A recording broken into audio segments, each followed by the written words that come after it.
This Week in Virology, the podcast about viruses, the kind that make you sick. From Microbe TV, this is TWiV, This Week in Virology, episode 934, recorded on September 8th, 2022. I'm Vincent Racaniello, and you're listening to the podcast all about viruses. Joining me today from New York, Daniel Griffin. Hello, everyone, and joining us from the UK, Vincent. I am here in Manchester, UK, where sadly the Queen has just died. Yes. Yeah, I heard that today, and that is a loss. What a wonderful individual who really lived through so much of history. Yes, indeed. But everyone is out on the streets, in restaurants, and having a good time. It doesn't seem to be causing a dampener on the spirits of the Brits. Oh, interesting. Yeah, I had heard there was supposed to be 10 days of mourning, so we'll see what form that takes. But let's get right into this. As long as they keep the planes running out of England, that's fine with me. Okay. Well, I will start with my quotation. If one does not know to which port one is sailing, no wind is favorable. And that's by Seneca, the Roman philosopher. And I think right now, I was on the Brian Lair show earlier today, and a lot of people are confused. They're not really sure, like, what's the next step? Here in New York, they just removed the masking mandates on all public transportation. The new bivalent boosters have rolled out. A lot of people are left with a lot of questions, like, where are we headed? What does this mean? And so, we're going to continue with our commitment to give you the science to help you navigate, to help you get some sense of which port you are sailing towards, so that you don't feel just lost.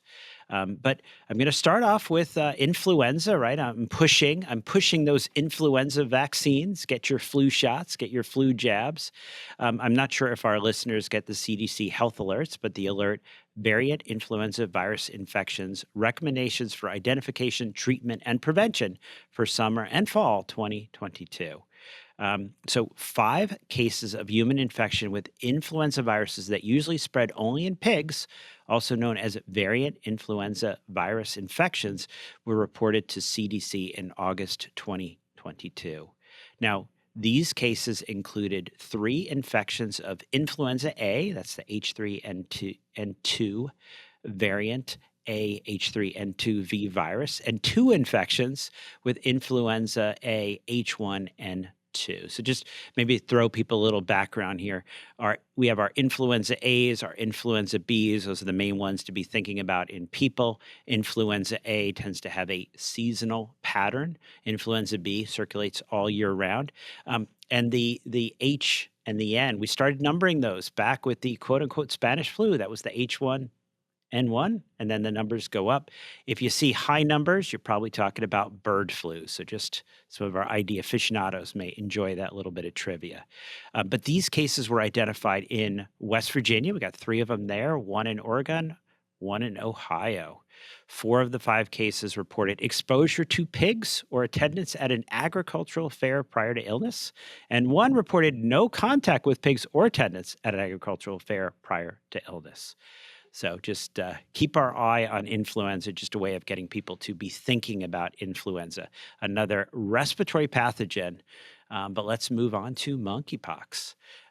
As I have been saying, and now this is becoming evident, monkeypox is not a gay disease or an African disease. Monkeypox is an infectious disease. So across the United States, a handful of college campuses, as well as high schools and middle schools, are dealing with monkeypox cases identified in students and staff. On a bright note, the gay community, the MSM community, seems to have actually done a good job of behavioral modification. We're actually seeing a decrease in that population of new cases. We're not seeing that exponential rise in that group, but the demographic has shifted. And we have a monkeypox demographic. I'm going to leave a link for folks here. But when we first started to see the cases, we'll go back to May of 2022, this was dominantly white MSM population. Now, as we get to the end of August, that population is only making up a minority. We're starting to see it in Black, African American, Hispanic, Latino, mixed races, and also we're seeing, as I think I've discussed before, in women, in heterosexuals, and in children. But just to the sky is not falling. This is a contact transmitted pathogen. This is predominantly through contact, no sex required. We need to continue to do the testing. I'm always disturbed how challenging it is to get tested, and the CDC actually had a report on this.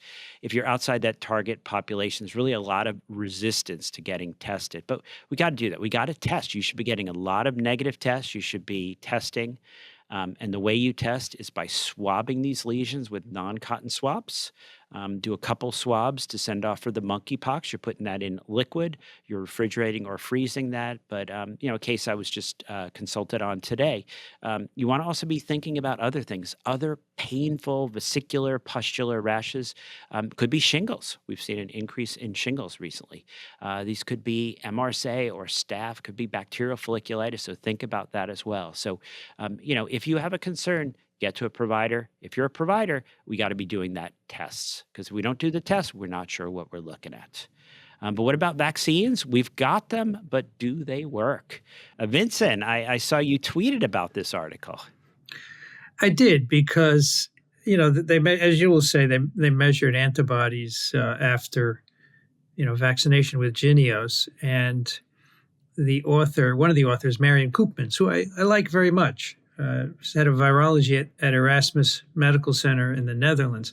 She said, we don't expect these levels of antibodies to be sterilizing, which really bothered me, because they don't need to be sterilizing.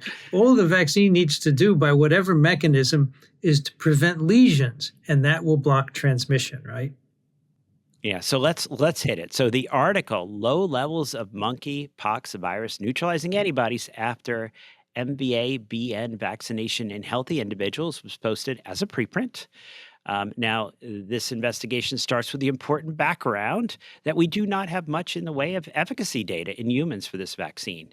The situation, I give people some background here. People want to know what's up with these vaccines, and I get a lot of questions. The current Jynneos monkeypox vaccine is really a second generation. So what are we doing with smallpox vaccines? We have this vaccinia virus, where we actually use that as a way of providing protection. But then we move on to this Jynneos monkeypox vaccine, where this vaccinia virus is further attenuated by passage through chicken embryo fibroblasts. And so this is the vaccine that we give. What was it licensed based upon? Interesting enough, immunobridging, checking those antibody levels, seeing if we got antibodies. But we do not have at this point actual efficacy demonstrated in human trials. So here in this study, the authors are reporting on immunogenicity in the form of antibody responses post-vaccination. So they reported that the monkeypox virus neutralizing antibodies were detected across all cohorts in individuals with monkeypox virus exposure, as well as those who had received historic VACV vaccination. However, this is the Ankara, the Jynneos immunization series in non-primed individuals yield relatively low levels of neutralizing antibodies. Now, they point right out in the abstract that there's no correlate of protection. So we don't really know what this means. They're low? Are they too low? Are they inadequate? Are they low but adequate? We just don't know. They did see that a third vaccination boosts that antibody level again. So we really need to be careful. We need actual test negative studies to assess efficacy going forward. So Daniel, if we don't know what they mean, why are they publishing them? Because people are reading them. They are tweeting them out there. They are sharing this information. I think it was really good that you had Andy Slavitt on the show, because unfortunately, a lot of our policy decision makers, I think, are getting advised by people that are really not diving deep enough into the science and being honest with what we do know and what we do not know. All right. So, Vincent, this reminded me of you when I read this, but what are the ongoing investigations? What are we trying to do? So there's a sero survey study going on right now, really trying to get a sense of what is the prevalence of monkeypox. Are we making all the diagnoses, or are we missing them? Are we only getting those really obvious ones that stare us in the face? I concerned that that's the case. There's basically the ability to do this testing of residual nucleic acid material. So there are actually banked swabs where they can go back to these commercial labs. People were swabbed for other reasons, and they can look and see. So we can do sero surveys. We can actually do molecular testing. And then this is another one, which I think is something that's come up and we've talked about. What about the presence of the monkeypox DNA in throat, in rectal swabs, in other places? People without lesions, is there a way to make this diagnosis before that person has lesions, before they spread it to others? So number of investigations Mm. going on there, and we are hoping that here in the U.S. we can beat the Brits to some efficacy data on TPOXX, tecovirimat. Does it actually work in the treatment? We hope it does. We think it does. Are we fooling ourselves?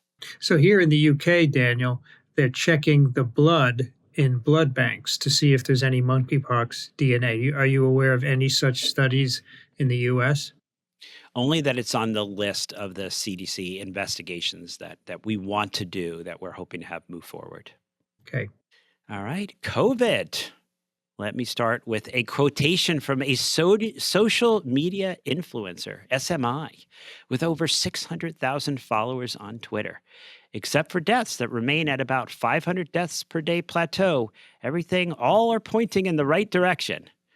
Now, that reminds me of the joke. Other than that, Mrs. Lincoln, did you enjoy the show? Now, with 500 deaths a day as we head into the fall, with the start of schools, with businesses returning to in person, all these upcoming holidays, more time indoors, the mask coming off for public transport, I feel like I'm missing something. When did 500 deaths per day become something that we just move right past? So I published a couple articles, 3 articles this last week, actually, but the new article, COVID-19, Using the Right Tools at the Right Time, was just published in Medical Research Archives. This is really an update to those stages, and this is a little bit more simplified, hopefully helping people get a sense of the critical times when they need to be jumping in. But we'll leave a link in our show notes so people can read the COVID-19, Using the Right Tools at the Right Time. Timing is so critical with COVID. But let's start off with that pre-exposure period. We've talked a lot about vaccines, and we're going to get back into those again. We've got exciting stuff there. But the big thing that I've been telling my patients, that I've been trying to tell everyone who will listen, is have a plan. So this pre-exposure period is when you get vaccinated, boosted, and importantly, perhaps tied in here, have a conversation with your primary care provider about what you will do if you test positive. And people really need a primary care provider that they can trust and access in an emergency. If that provider is an ivermectin guy, then get a new provider. If they get their COVID updates from the mainstream media and not the scientific journals or the professional societies, again, get a new provider. If they cannot do telehealth and get on the phone and address urgent issues in a timely manner, then again, you need a new provider. If in an emergency, you need someone that knows you, knows your medications, knows your risk factors, knows your kidney function, and knows what pharmacy or hospital is best for you. So have a plan, and also have someone to talk to. We're going to be talking a little bit about these bivalent boosters. Don't make your decisions sitting there on the toilet on your phone. Make it having a conversation with a trusted health professional. All right, the article, Onset and Window of SARS-CoV-2 Infectiousness and Temporal Correlation with Symptom Onset, a prospective longitudinal community cohort study, was published in the Lancet Respiratory Medicine. So just for some background, we have a growing body of evidence that most transmission with all the different variants has been in the day or two prior to symptom onset and in the 5 days after symptom onset, and then some transmission out to day 10. In severe disease, immunocompromised individuals, this period of being contagious can extend out past 10 days. Although lots of people have been confident that they know the answers here, this is the first study to as they say, serial quantify both viral RNA and culturable virus from the start of naturally acquired SARS-CoV-2 infection. Now, they say infectious culturable virus, but we'll get back to that. They did RT-PCR, in vitro cell culture-based quantitative plaque assays to enumerate infectious virus lateral flow antigen tests from the upper respiratory tract of 57 recently exposed cases in a real-world community setting, capturing the early viral growth phase during which most transmission occurs. Now, they suggest that this enabled them to define the window of infectiousness, mean duration of infectiousness, an interquartile of 3 to 7 days, so mean duration of 5, and its temporal relationship to symptom onset, and suggested that 1/3 of cases may still be infectious 7 days post-symptom onset. Now, they quantified the level of infectiousness in those who still shed infectious virus at days 5 and 7, and they give us a mean log infectious viral load relative to a peak viral load decreased by 43% on day 5, by 83% on day 7. They found no significant difference in the proportion of cases that would be released from the first day of symptom onset between vaccinated and unvaccinated cases. They also report that the lateral flow detection, those LICA sticks, performance in detecting infectious virus prevalence as defined by PFUs, plaque forming units, sensitivity 79%, specificity 81%, and they report then that the LFD sensitivity had a high negative predictive value during the viral decline phase.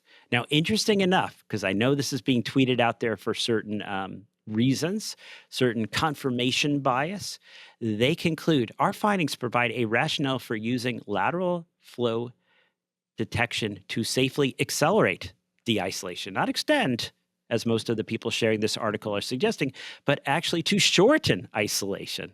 So I don't know, Vincent, if you had a chance to look at this article. Yeah, I think we know, Daniel, from what you have said before, that sometimes these lateral flow assays remain positive for a very long time.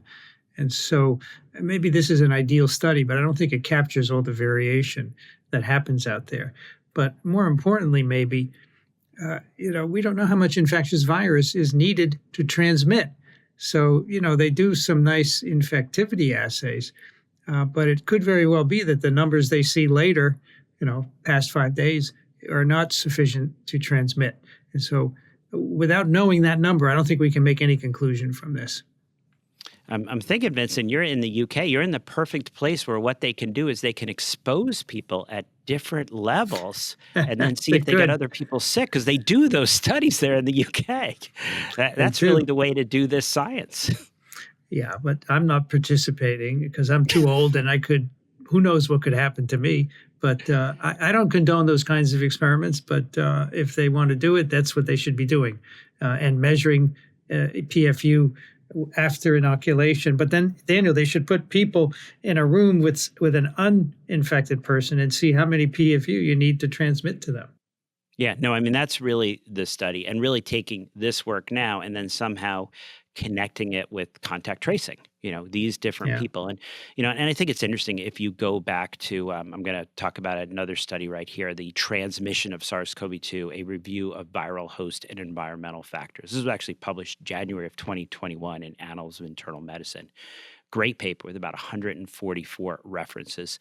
And they actually quote a Taiwanese study where there was a huge amount of contact tracing, where they were actually not able to define any transmission after day 7, 0. So, straight from the abstract, respiratory transmission is dominant, with proximity and ventilation being key determinants of transmission risk. In the few cases where direct contact or fomite transmission is presumed, respiratory transmission has not been completely excluded. So this is respiratory spread. Distance makes an issue. So a large part of this spread is actually the large droplet. But we do see this is respiratory. So particularly in those poorly ventilated areas, we're seeing transmission, even if you're 6 feet away, even if you're farther away. Now in here, they suggest, as I mentioned, infectiousness peaks around a day before symptom onset and declines within a week of symptom onset. And I'll just add that with Omicron and in certain individuals, there may be slight differences here. One of the things I really like about this article, and I think it's worth the time to read, is the authors really suggest that the dichotomization, or as I like to say, the binary between droplets and aerosol transmission is really an oversimplification. It's a much better way to talk about this as a respiratory transmission and sort of move away from this confusing history of contact and droplets and this idea that there might be a strict binary. All right. Active vaccination. Never miss an opportunity to vaccinate.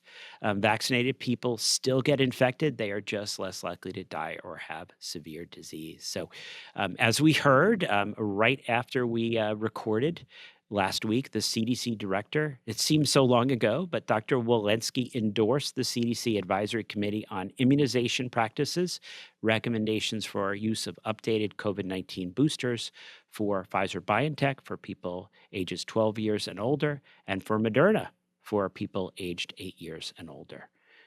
So let's have a little discussion here, Vincent.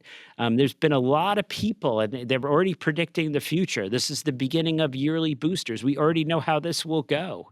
Any comments? So it's very interesting. Last week, Paul Offit emailed me, and he wants to come back on TWiV to explain why he thinks we should not be getting these bivalent boosters for most people in the fall. And I think that's very unusual because he must feel strongly about it, and I have a lot of respect for what he thinks. I also want to point out that we do know that giving an influenza booster every year is good because we have many years of experience correlating neutralizing antibody levels with severity of disease. We don't have that kind of information for SARS-CoV-2 and COVID, and so I think it's a bit premature to suggest that we're going to be doing yearly boosters until we get some data. Yeah. I think, so the last sentence is what I sort of picked the most up on, is that we are going into this with a lot of optimism, with a lot of hope. But we're going to need to learn. We're going to need to see before we commit, before we announce to the world that this is the beginning of yearly COVID boosters. We're going to have to see how this goes. We're going to have to see what the impact, as I think we try to remind people over and over, getting those 3 shots continues to do a really great job of protecting people against death, severe disease. Vaccines don't keep you from getting infected. I think that a lot of this push is this idea that people are going to get this booster and then we're going to see a big social impact, a big public health impact, reducing infections, but at the same time, we're sending people back into these situations. So I think we have to be realistic because we're actually, if anything, we're eroding confidence in vaccines if we're not careful. We have to be really careful here not to overpromise. And as I've been recommending to a lot of people, and it goes right back to that have a plan, discuss with your provider, what's right for you. If you're an older individual at high risk, well, for me, that's a straightforward recommendation. But if you're a individual in their 30s and you had a COVID infection in June, I think there's a different dynamic. So this is not something that you really should be just getting a straight recommendation from social media or any other media source. You probably need to start having a little bit more of a conversation.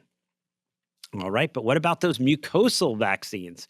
I was really impressed by how quickly this was tweeted out there, wondering how could anyone have actually read this article before they tweeted it out? But what about those mucosal vaccines? So this is like the oral polio virus for vaccine, but here it's for a respiratory contagion. The RCV, the respiratory COVID vaccine. So the preprint antibody persistence and safety through 6 months after heterologous, orally aerosolized Ad5 and COV2 in individuals primed with 2-dose Coronavac previously. Now getting lots of attention, and these are the results of a randomized, open-label, single-center trial on safety and immunogenicity of heterologous boost immunization with an orally administered, aerosolized Ad5 and CoV2 versus homologous boost immunization with Coronavac after 2-dose priming with Coronavac in Chinese adults aged 18 years and older.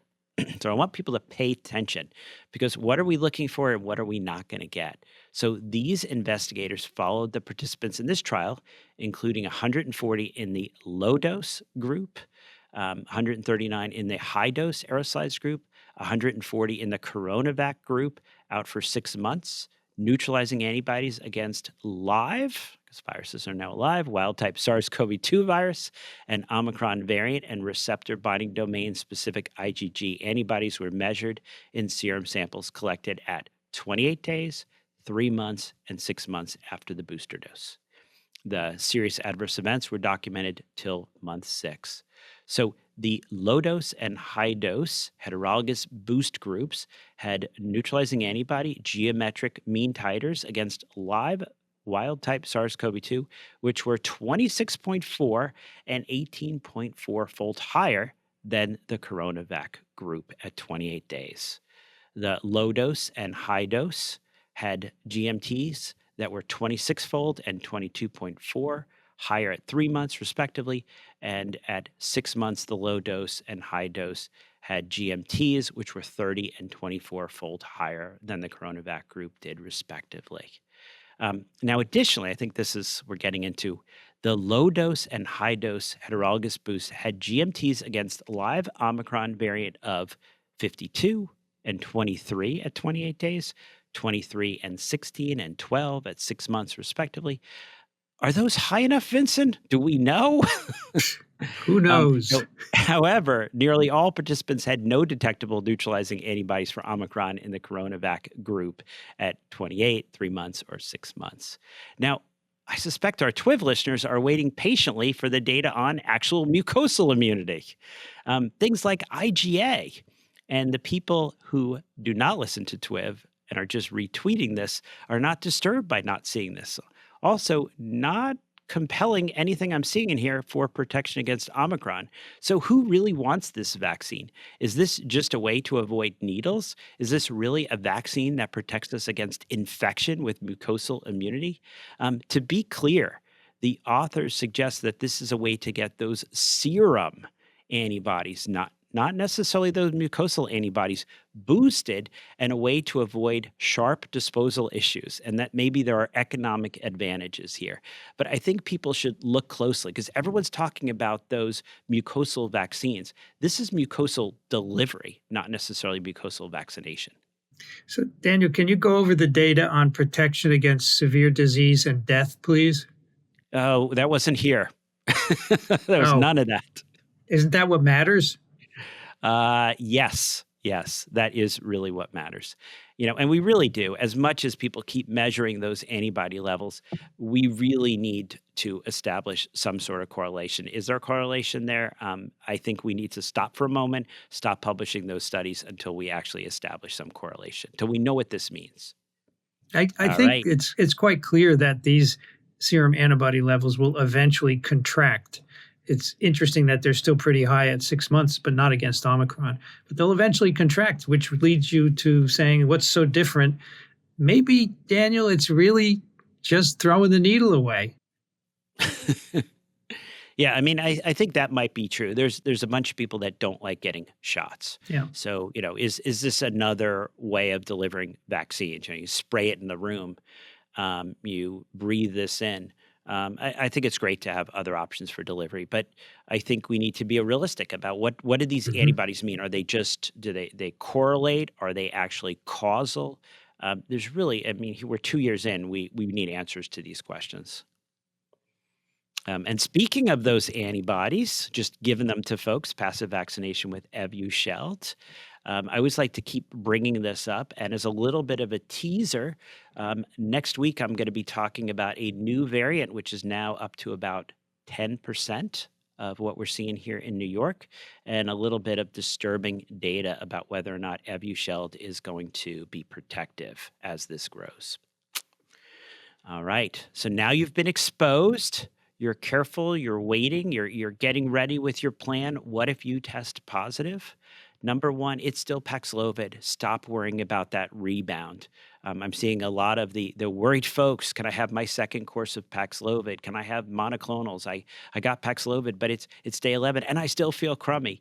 My goal, our goal with Paxlovid, the science is not that Paxlovid makes you feel better sooner. It's just like the vaccines. It's going to reduce your chance of progressing to severe disease, to hospitalization, and to death.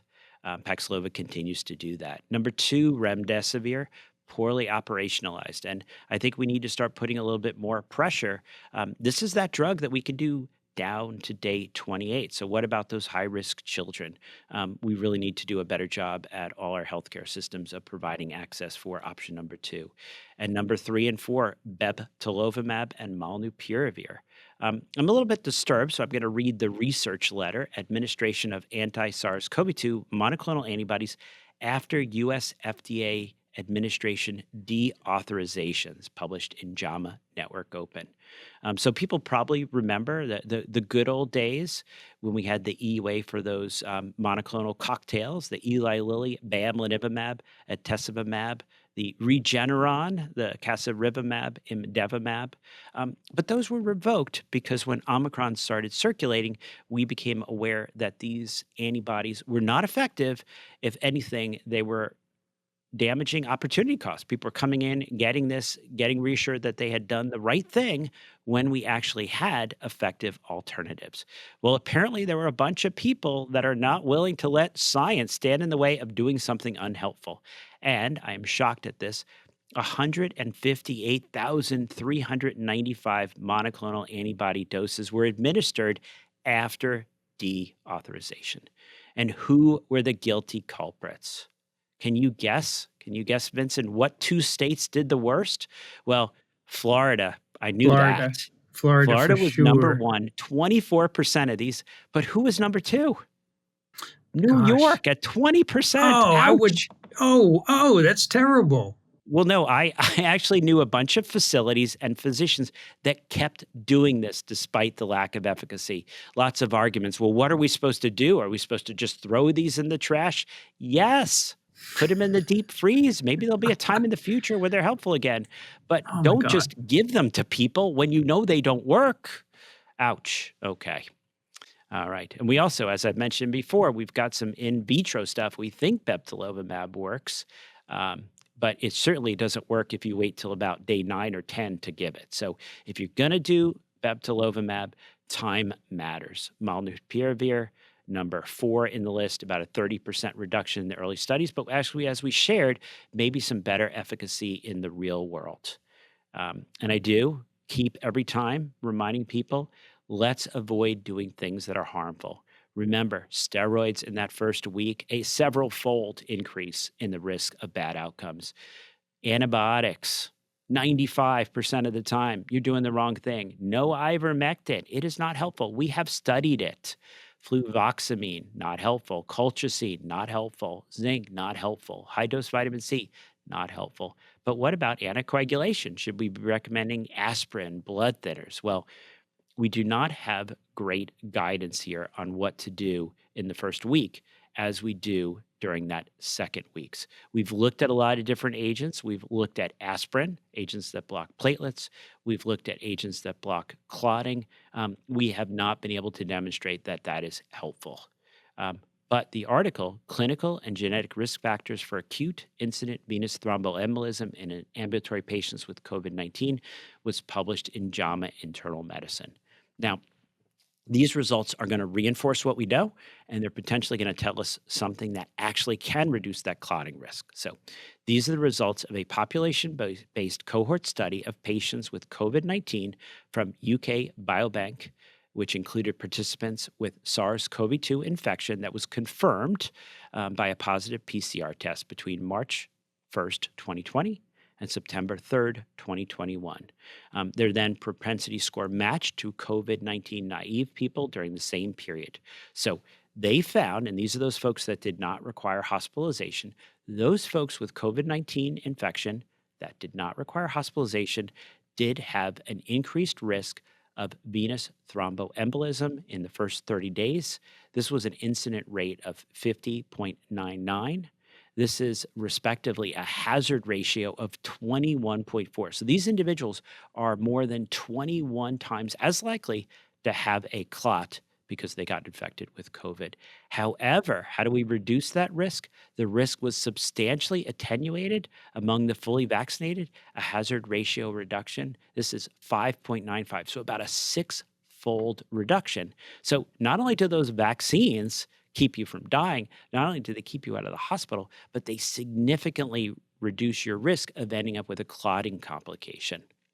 Now, in the early inflammatory, right? We keep talking about this. We've been talking about it for 2 years. This is that quote unquote rebound.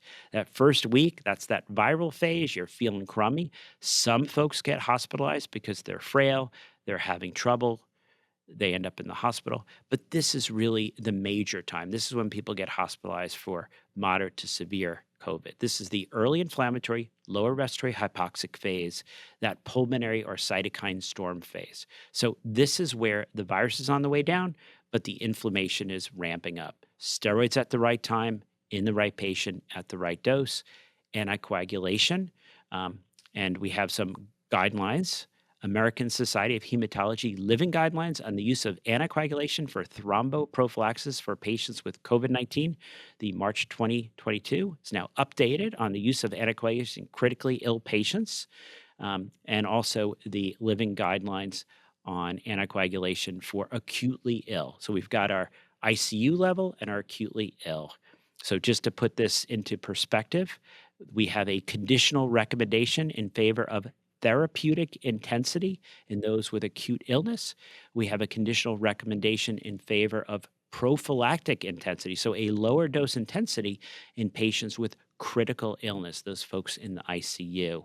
Now, the panel emphasized the need for an individualized assessment of thrombotic and bleeding risk. I'm one of the authors on that, so you might recognize that second sentence. Pulmonary support. Here we have an update to the WHO living guidelines. We haven't gone too deep into the pulmonary support in a while, but the WHO had some updates. So 3 updates. Conditional recommendation for the use of high-flow nasal cannula. Early on, there was a lot of restrictions on the use of high-flow nasal cannula, concern that this would increase the risk to caregivers in these facilities. But now we have a recommendation to go ahead and do that. A lot of our facilities have upgraded so this can be done safely. We also have a conditional recommendation for using positive airway pressure.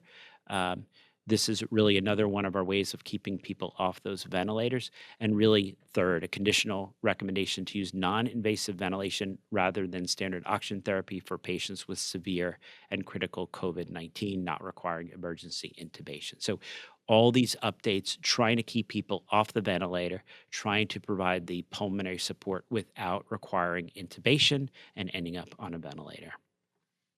Number 4, remember, maybe remdesivir if we're early enough. Immune modulation. It's been a while since we talked about immune modulation with tocilizumab. Now, I have mentioned that certain institutional guidelines are limiting the use of tocilizumab, and I will say the science would suggest that they are not allowing you to use this until after it ceases to be useful. Again, tocilizumab, just like so much in COVID, timing really matters. And so the article, Timely Administration of Tocilizumab Improves Outcomes of Hospitalized COVID-19 Patients, published in PLOS One. So these are the results of an open label, randomized phase 2 clinical trial investigating tocilizumab, TOCI, in patients with proven COVID-19 admitted to the general ward and in need of supplemental oxygen. The primary endpoint of the study was 30-day mortality, so pretty good hard endpoint. So a total of 354 patients were enrolled. Almost all of them, 88%, received dexamethasone. The 30-day mortality was 19% in the standard arm versus 12% in the tocilizumab arm. So the folks that got TOCI, the hazard ratio 0.62. So about a 38% reduction there. We have a confidence interval of 0.39 to 0.98. Now, the median stay in the ICU was 14 days for standard versus down to 9 for the TOCI. Mechanical ventilation or death at 30 days, really that was our hard endpoint, 31% in the standard arm, 21% in the tocilizumab arm. So a hazard ratio of 0.65. So 35% reduction in that primary endpoint of 30-day mortality. Now, so another study that supports efficacy for tocilizumab when given early in disease in hospitalized patients who need oxygen support, especially as we've seen repeatedly in the context of dexamethasone. All right, so remember the TOCI. All right, the late phase, we're going to be getting back to anticoagulation here. Now, currently at hospital discharge, we're often stopping the remdesivir, even if they're not completed in the course. We're often stopping the steroids, even if they're not done with the course. But what about anticoagulation? And this is a touchy subject locally. Guidelines on what to do in terms of anticoagulation at discharge for COVID patients was put forth in the article, American Society of Hematology Living Guidelines on the Use of Anticoagulation for Thromboprophylaxis in Patients with COVID-19, July 2021 update on post-discharge thromboprophylaxis. This was published way back in January 21, 2022. So blood advances there. The ASH guideline panel suggests that outpatient anticoagulant thromboprophylaxis not be used for patients with COVID-19 who are being discharged from the hospital and do not have suspected or confirmed venous thromboembolism or another indication for anticoagulation, right? So COVID alone is not enough. They need to have an indication. They need to be at high risk. Pretty straightforward. This also, of course, has that, individual risk assessment because I'm on the guideline panel. Well, the article, commentary on the 2021 ASH guidelines on use of anticoagulation in patients with COVID-19 being discharged from hospital was published in Blood Advances just recently in response to some of our prior ASH guidelines. It's written by Alex Spiropoulos and Renato D. Lopez. I love their introduction. The COVID-19 pandemic has fundamentally changed the way we practice medicine, conduct clinical trials, and rapidly gather, generate, and evaluate high-quality evidence to guide clinical practice. This is clearly apparent in the accelerated process of assessing and formulating clinical practice guidelines so they can be meaningful during the compressed time frame of a pandemic. A good example of the natural tension that exists between methodological purity and the clinical relevance of COVID-19 associated guidelines lies with the 2021 American Society of Hematology guidelines on the use of anticoagulation in patients with COVID-19 who are being discharged from the hospital. So I thought this was interesting. One is that we somehow were able to achieve high quality evidence to guide clinical practice. Not sure. It's also nice to be accused of methodological purity. But I'm not sure there's really a tension here between this commentary and the recommendations that state the panel acknowledged that post-discharge thromboprophylaxis may be reasonable for patients judged to be at high risk of thrombosis and low risk of bleeding. So I think as we've routinely recommended over time, it's been suggested that providers actually use a risk score, individually stratify your patients. Don't just check a box. You can use the modified IMPROV VTE scoring system. We'll leave a link in there. So look at your patient. If this is a low-risk individual with no other issues, not necessarily needing to go out on $500 a month of a blood thinner, but this is an individual with risks. Maybe this is an individual with a history of cancer or some other risks. That person is better off going out. So go ahead, individualize, don't just check a box. All right, and I always like to finish with what about the rest of the world? And as I've been saying for a while, no one is safe until everyone is safe. The most selfish thing we can do, and if we didn't learn this with COVID, maybe we learned this with monkeypox, it's to reach out and address issues at a global level. These are viruses without borders. They don't respect country boundaries.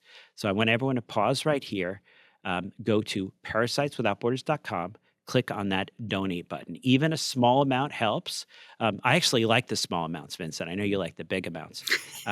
But for us to continue our commitment to be here and give you the science without having any sort of person telling us what agenda we should be serving, we're going to need your support because you are the folks that help us do what we do.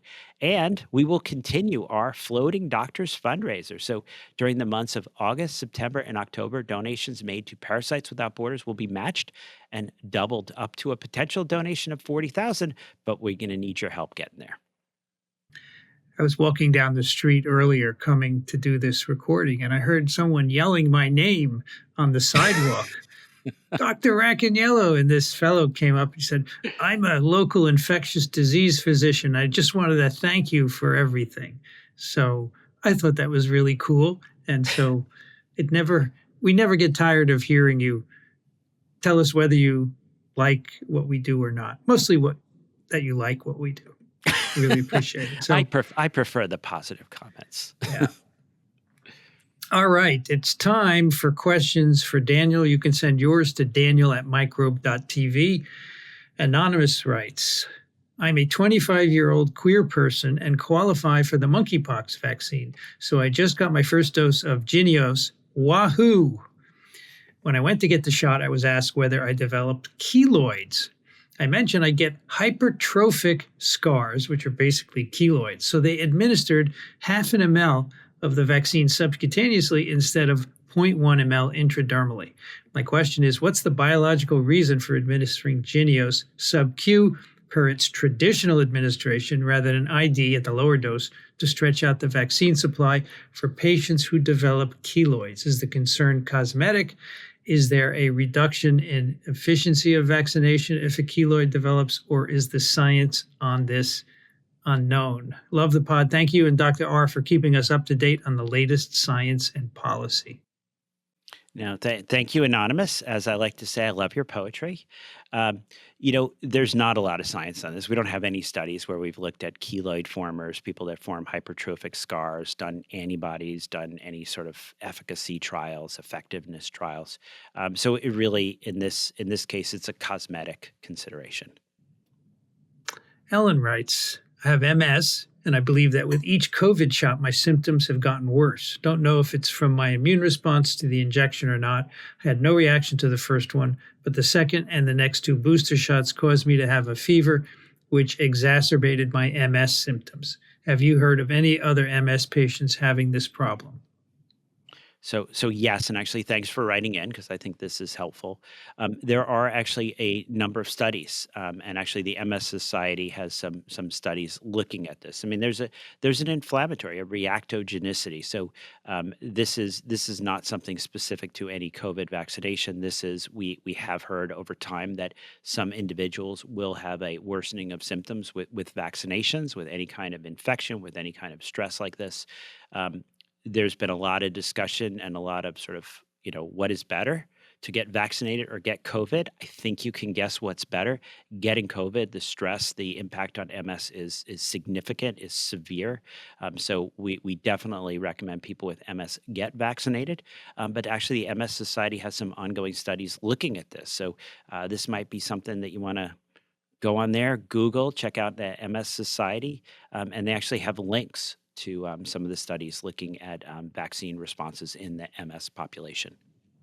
Suzanne writes, I've been an avid TWiV listener since May 2020, unlike a certain recent guest whose name rhymes with Sandy Tavitt, and have a question for you about COVID-19 treatment. My father and stepmother were diagnosed with COVID last month and immediately contacted me with questions because they know I've been listening to TWiV. Both are 70 years old, have heart problems, are on blood thinners. Both are also quadruple vaccinated, got all those shots as soon as they were eligible. When they tested positive, I advised them to talk to their primary care doc to try and get Paxlovid in conjunction with speaking with their cardiologist about temporarily stopping their blood thinners. They both since fully recovered, but I was surprised by what was offered by their docs. My father ended up with Paxlovid, plus also was given bebtelovimab by infusion, not injection. My stepmother was given bebtelovimab only, again by infusion. They were told that Paxlovid often doesn't work, but they could take it if they really wanted it.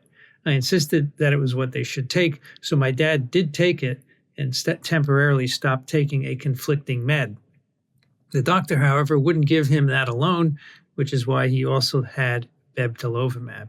Due to what the doc said, my stepmother was concerned about the supposed Paxlovid rebound, and despite what I told her about the facts, neither was offered remdesivir. Both my dad and stepmother said it was never mentioned in their consults with their doctors. The doctor and hospital where they went for treatment is a regional tertiary care medical center in New Jersey in the New York City suburbs, by the way. It's not the same level of hospital at which I receive care here in Boston, but it's certainly not out in the bush either. I'm confused and somewhat concerned about several parts of this. First, Paxlovid was clearly not a preferred treatment, which seemed unrelated to concerns about heart conditions and other meds.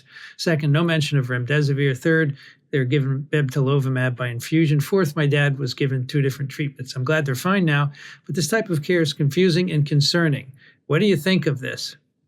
Yeah, I'm gonna start with this is concerning. So let's go through it and what's the problem here. So very clear society recommendations, the science, the number one recommendations, the therapy with the best data as far as efficacy, both in the unvaccinated and the vaccinated. Number one is Paxlovid, the nirmatrelvir.